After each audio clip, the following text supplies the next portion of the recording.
ሲሾም ያልበላ ሲሻር ይቆጨዋል ይሉን ይመስል ምሳሌያዊ ንግርቶች የሌብነት ድርጊት ጽዩፍ ነው ብላ ዘመቻ ላወጀች ሀገር ትግሉ እንዳይሰምር ሳንካ መሆኑ አይቀርም። ከአያያዝ ይቀደዳል፣ ከአነጋገር ይፈረዳል እንዲሉ ደግሞ እነዚህ በቃላት ያጌጡ አባባሎች ሌብነትን በጀርባም ቢሆን የሚያበረቱ ትርክቶች ያለላም መለወጥና መክበርን የሚሻ ማህበረሰብ እንዲፈጠር አድርገዋል። ምናልባትም እንዲህ ባሉ ንግግሮች የጀገኑ ሌቦች ተፈጥረው ከሆነም ሌላኛውን አውድ ጆሮ ዳባ ልበስ ብለው እንዳለፉም ይቆጠራል።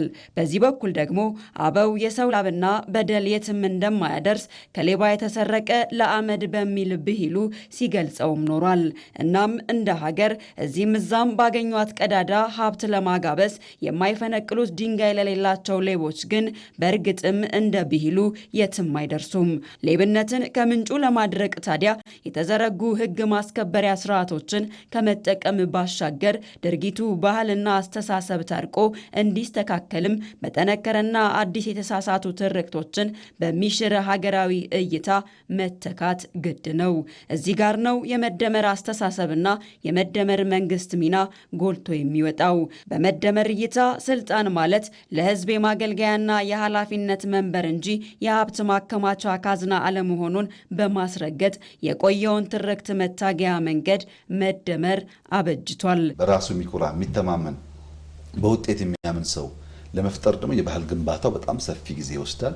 ይሄም የትርክቱ ውጤት ነው። ትርክት እያደገ ሲሄድ፣ ትርክት እየሰረጸ ሲሄድ፣ የኢትዮጵያ እድገት እያደገ ሲሄድ ሙቪንግ ታርጌት ስለሆነ ሌብነት ዜሮ ባይሆንም የምንመረርባቸው ጉዳዮች በእጅጉ እየቀነሱ ይሄዳሉ። ዛሬ ላይ ትግሉ የግለሰብ ሌቦችን በጣት ከመጠቆም አልፎ ለዘመናት ሌብነትን ሲያደምቁ የኖሩትን የተሳሳቱ ዘይቤዎችንና ትርክቶችን ከመሰረቱ የማፍረስ ትግል ነው። እነዚያ አቋራጭ መንገድን የመረጡ በህዝብ ደምና ላብ የተሰራውን ካዝናቸውን እያዩ ደግሞ የታበዩ አካላት የቆሙበት መሰረት የተገነባው ብሎም የተሸከማቸው ህሊና ባዶ እንደነበር ጊዜው አሁን ምስክር ሆኗል። በሰረቁት ሀብት የገነቡት ህንፃ ቢረዝምም መሰረቱ የህዝብ ምሬት ስለሆነ መፍረሱ ደግሞ እርግጥ ነው። ሰው በሌብነት ልብሱን ሊቀይር ይችላል። የልጁን ምግብ ሊቀይር ይችላል። ሳሎን ሊቀይር ይችላል። ቤት ሰርቶ ሊሆን ይችላል። ሀገር መስራት እስካልቻለ ድረስ ግን ያ ቤት ይፈርሳል፣ ይወረሳል። እናም ጊዜው ደርሶ መንግስት በህዝብ የተጠየቀውን የአጥሩልኝ ጥያቄ በተግባር መመለስ ጀምሯል።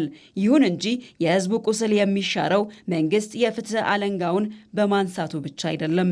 ትክክለኛው የፈውስ መንገድ የሚጀምረውም እያንዳንዱ ዜጋ ከራሱ ህሊና ጋር በሚያደርገው ውልና ስምምነት ነው። ሌብነትና የሙስና ወንጀልን ከመሰረቱ ለመቅረፍ በሚደረገው ዘመቻና እንቅስቃሴ ውስጥም የህዝቡ ትግል ከወትሮ የተለየና እስከ ስር ነቀል የባህሪ ለውጥ ሊዘልቅ እንደሚገባ ደግሞ እርግጥ ነው። አሁን ላይ ትግሉ ግለሰቦችን በጣት ከመጠቆም አልፎ ህዝባዊ እምቢተኝነትንና የጽኑ አሰራር ለውጥን ማምጣት ጊዜ የማይሰጠው ጉዳይ ሆኗል። ያለ ላብና ያለ ጥረት ሀብታቸውን እንደ እንጉዳይ ያበቀሉ አካላትን ሲያይ ደግሞ ከየት አመጣኸው ብሎ የመጠየቅ ድፍረትና ባህል ያድጋል።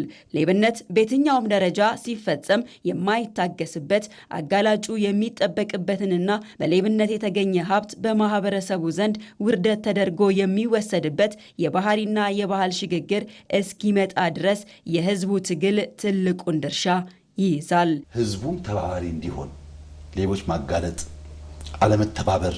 ታክሲም ትሁን ቦታዋ በትንሽ ያልታመነ በትልቅ አይታመን። በትንሽ ላይ ስርቆት የጀመረ ከፍ ሲል አያቋርጥም። ይህ ጉዞ የዛሬን አረም መንቀል ብቻ አይደለም፣ ነገ በሚወለደው ትውልድ ልብ ውስጥ የእውነትና የታማኝነትን ዘር መዝራት ነው።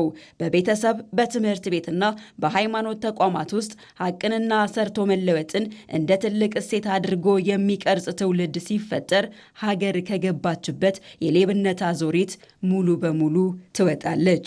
ንጹህ ላብ የሚከበርበት፣ ሌብነት ደግሞ የማህበረሰቡ ትልቅ ውርደት የሚሆንበት የህሊናና የባህል ሽግግር እስኪረጋገጥ ድረስ የህዝቡ የጋራ ትግል ሳይገታ መቀጠል ደግሞ የነገዋን ሀገር ለመገንባት ዋስትና ይሆናል።